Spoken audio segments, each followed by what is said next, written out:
Okay, you've seen this before.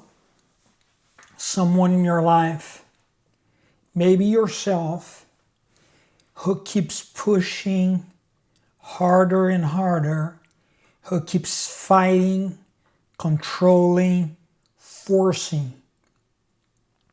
And the harder they push, the worse things get. The relationship just falls apart.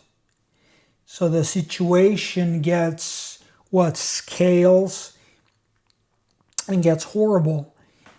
What started as a real fear becomes a disaster they made worse by trying to prevent it. That's not just a personal pattern, that's exact structure behind the Middle East crisis right now. And once you see it, you can't unsee it. Hi, I'm Eric, and this is The Order. We study the world's great wisdom traditions actually teach about human existence, not the self-help version of it, not the manifestation version, not the woohoo, woo thing, the real thing, what Stoicism, Christianity, Buddhism, Kabbalah, Nietzsche, Frankl, so forth and so on, and 20 centuries of serious thinkers actually found when they looked honestly at what it means to be alive. Today I want to show you something that will change how you see both world events in your own life, because they are driven by the same structure. Across 25 centuries of philosophy, every tradition, think of it, every tradition worth taking seriously identifies the same fundamental structure of human existence. So we have two poles, okay, and they are in constant tension. In one side here you have suffering and fear, and on the other side here you have, so let's talk first about this one side here. One side you have suffering and fear, but it's not a personal failure. It's not a sign that is something has gone wrong. It's like a structural condition of the human being. So in the Buddha called that dukkha. Is a pervasive dislike that runs through all of life. In Christianity, we see that as just literally the fall, is like the original sin. The human beings we're gone. We are just separated, and then we have a condition, where we are constantly in dislike. The Stoics saw it, Nietzsche saw it. They all said the same thing. You didn't create this, pretty much, okay? You were born, we all are born into this condition of suffering or anguish or fear. You just see a baby. When a baby is born, he literally born into anguish and fear, and he or she borns crying and wants the mom's breast, excuse me. On the other side, you have will and power. So that's the drive to respond to this fall or this dukkha, this dislike, or this, it's not discontent, but this fear or suffering.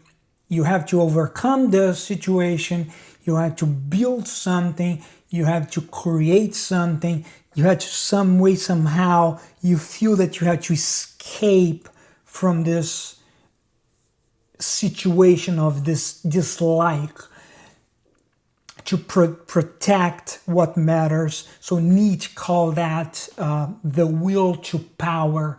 It's not exactly domination. Some people feel that. Some people feel that they have to dominate, they have to control. But life's fundamental drive towards self-overcoming. So the Stoics called it. It's hard to pronounce. It's proheiresis. So the sovereign capacity of choice that remains free regardless of circumstances. So no matter how high you go, no matter how high you achieve power, no matter you overcome some situations, you still want to go even higher. There's never a satisfaction. So both poles, they are real, and they're literally necessary for us to survive. And here are a key insight that changes everything. They're permanent. There's this permanent tension between those two poles. Okay, the tension. In fact, that this tension is not the problem itself. The tension is the structure of life, and we can even go further. It is the structure of the cosmos itself. The question is never how to. The question is, how do I eliminate the tension? The question is always, how do I master this tension? So how can I master this tension between fear, suffering, power, will, or will, power? So if you want to, let's say, break from this or achieve a state where you are some way superior to those situations in life, you ask yourself, how can I master it? So we call that, in the order, we call that equilibrium. And equilibrium is not the absence of this tension. There will never be the absence of this tension will happen when you die. Okay, so the key word is mastery. Okay, so now let me show you what happened when you don't master the tension. When one pole gets pulled to its maximum. So look at the Iran now. So the fear pole is real, it's not invented.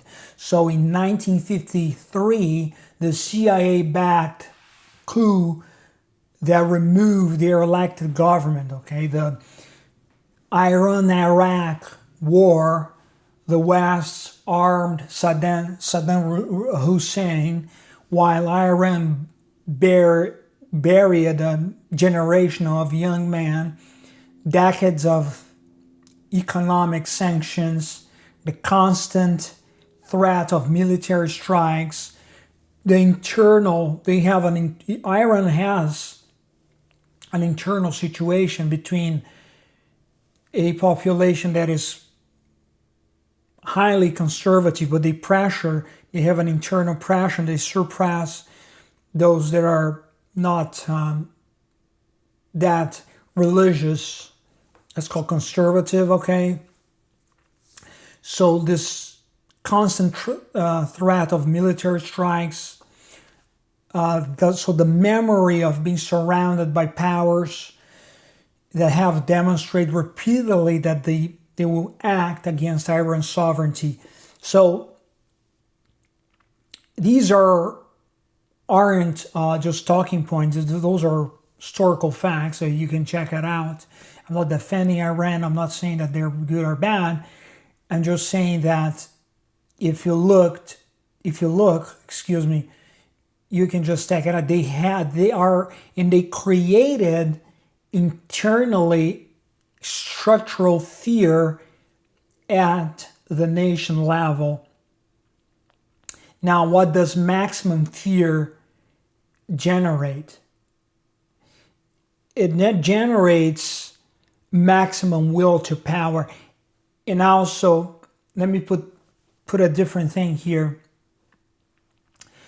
Those in power, they use the fear, those fears, especially those in power, as a leverage to maximize the will to power. So the nuclear program, the network of proxies, terrorist organizations like Hezbollah, Houthis, Hamas, and so forth and so on, what they call the axis of resistance, all of it is the will to power to quote unquote respond as a way to pull to the other side, to this existential fear injected within Iran's. So Iran looked at the suffering fear poll and said, okay, the only answer is overwhelming power that makes us untouchable. That response is deeply what? Human. Every human pretty much would do the same, not in a maximum way perhaps, but they will respond in a certain degree. They will respond to will and to will to power. We'll come back to whether it works or not. So let's look at Israel now. So the fear poll here runs perhaps deeper than any other nation state. The Holocaust is not a metaphor, so 6 million people, murder within living memory. We all know that, with a continent that claim to be within Europe, October 7th, 2023, everyone knows that, Hamas was in Gaza, and then even though they were pretty much within Gaza, they managed to get out of Gaza and attack Israel. So, in the largest massacre of Jewish people since the Holocaust, carry out their own homes, their own land, and so forth and so on. So the fear in Israel is real, and there's more, What I'm just trying to be short here is not only specific on those points, but it's like generational fear they have, and is grounded in historical records that says when we are weak, people will just literally destroy us. So the will to power response is one of the most sophisticated military apparatuses on earth. An unconditional doctrine, security through overwhelming force. The logic is just simple. If we're strong enough, no one can do it to us what's been done before. So again, deeply human, same structure, same poles, fear, suffering, will to power, maximum will to power on the neighbors, or same thing. Now, here's what the framework predicts and what history confirms, on my view. When you pull maximally toward will and power without honestly engaging the suffering and fear beneath it, you do not resolve the tension. You just feed it. Every unit of force Iran deploys accelerates the very encirclement it was designed to prevent. So just an example, the Abraham Accords, the normalization between Arab states with Israel, that Iran spent decades trying to stop, happened precisely because of Iran's overreach. The force designed to prevent the threat created the conditions for it. Every military campaign Israel executed produced the next generation that will carry out the next attack. I'm not justifying one thing to another. And if you're smart enough to understand what I'm trying to say here, it's just like a pendulum. The security doctrine designed to end the cycle, extend it. And I'm not saying you have to stop. Every sanction the United States imposes, pretty much, okay, we're going to impose a sanction here. You create, in the other hand, you create like a harden,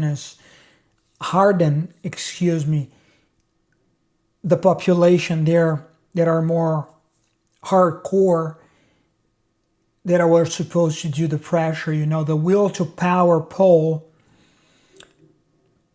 at its maximum has fed the suffering fear pull it was fleeing. So the Hermetic tradition states this as a structural law. The measure of swing toward power is the measure of swing back toward suffering. This isn't like karma. Is a cosmic, quote unquote, cosmic punishment. This isn't a cosmic punishment. It's just physics. Tension pulled, as I say it again, like a pendulum, to maximum is one direction, stores energy for the return. So you pull the one way, it's gonna just, if you let it go, to the other way. So if you think about the Kabbalistic tradition has a name for what happens when force exceeds what the vessel can hold, is Shevirat, ha-kelim, is the shattering of the vessel.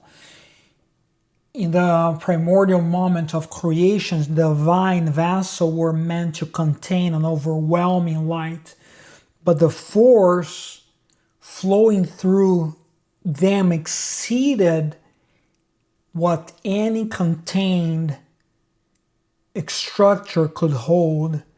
The vessel shattered, the fragments shattered, each carrying a spark of original light.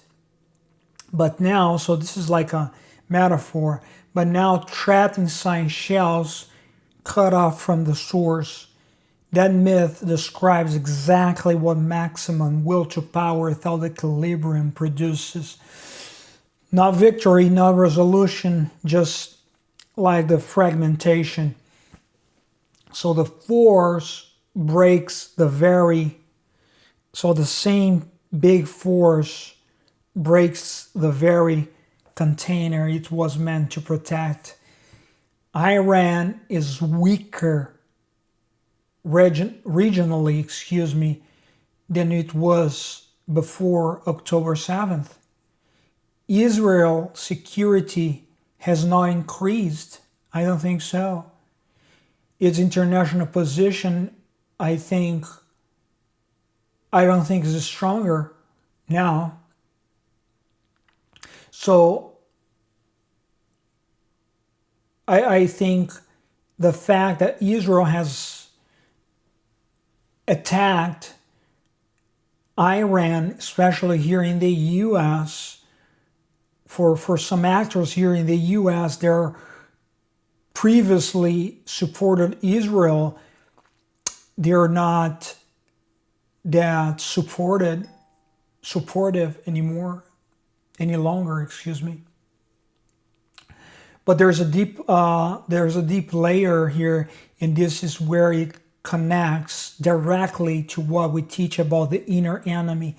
So every one of these actors has what we call like a fake or false self, is a national. They have to build this national narrative that masks the actual condition beneath it. Iran narrative says the Zionist American conspiracy is the source of all suffering. This is Iran's narrative. So that framing has a specific function. It relocates the fear pole entirely outside its own country. So the regimes on failures, which is economic collapse, the crushing of its own people, disappears behind external enemy. The suffering internally is real. The framing of its false self-speaking. So they blame a real suffering in a false mask, or in a fragile external mask. Same thing we can say about Israel's narrative, say existential necessity justify every action. So we have the philosopher Olavo de Carvalho called this cognitive parallax.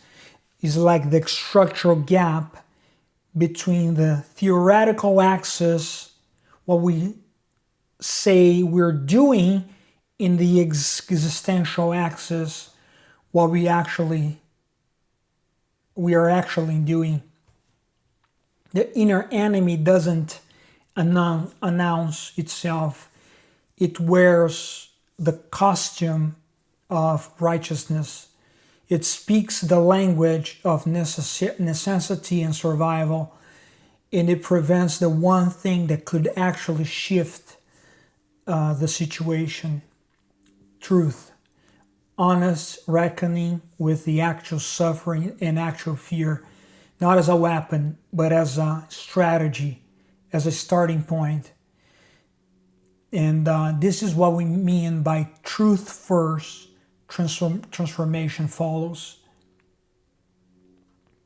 Now this is kind of being a long video, but I'm gonna give you I'm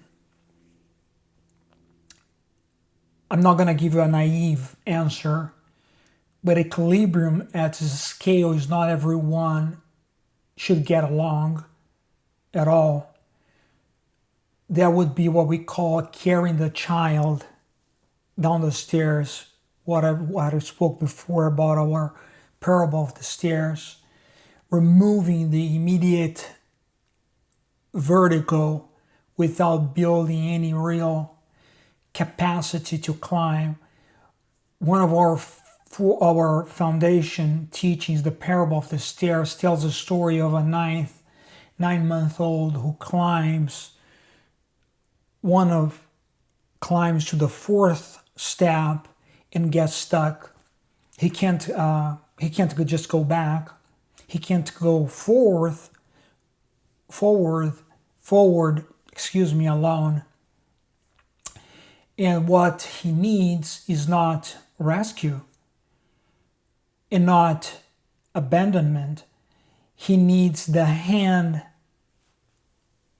on the stairs, someone who climbs to exactly where he is, holds firm enough to help him take the next step, and then loosens the grip as the child finds his own balance. So that's genuine equilibrium. Is the in this geopolitical context would require each actor to pass through what we call the first step of transformation, naming the suffering honestly, not weaponizing it, not using it as a leverage, naming it as the structural reality. But this is pretty much impossible,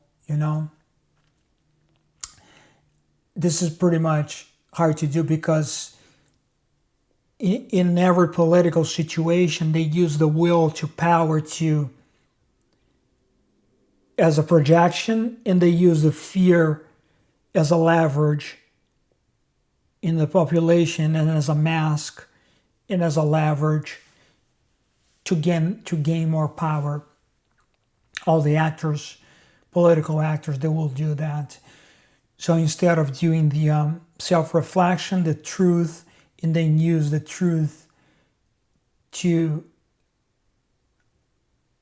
use that as a leverage, instead of using the fear and suffering as a leverage into the population. But that would be the perfect resolution. The tension would remain, but the conflict would be pretty much mastered. That would be truth first, then transformation. Now the pattern I just described in the middle list, this pattern, you've lived this pattern. Everyone does. The relationship where fear drove you to control, and the control created exactly the distance you were afraid of. The career situation where you became force and the force collapsed. The thing you were building, the internal conflict where you pushed harder and harder toward one pole and found yourself further from balance than when you started. The four-pole tension doesn't operate only between nuclear powers. It operates in every conscious entity, at every scale, between nations, in families, in the mind of a person sitting alone at 2 a.m. trying to figure out why nothing is working. And the question is always the same. How do I win? How do I eliminate this tension? But can I hold both poles honestly enough, the suffering and the fear, alongside the will and the power, to find this stew point between them? That is what the order, that's why I'm here trying to teach you. Not as a philosophy per se, but as a lived person, as a philosopher trying to guide you toward reality. If this framework has given you a new way to see something, even with my broken English, whether it's what's happening in the world or what's happening in your own life, then it's doing what's meant to do. Click the subscribe, click the like if you have found this useful, and I will catch you in the next one. Thanks for watching.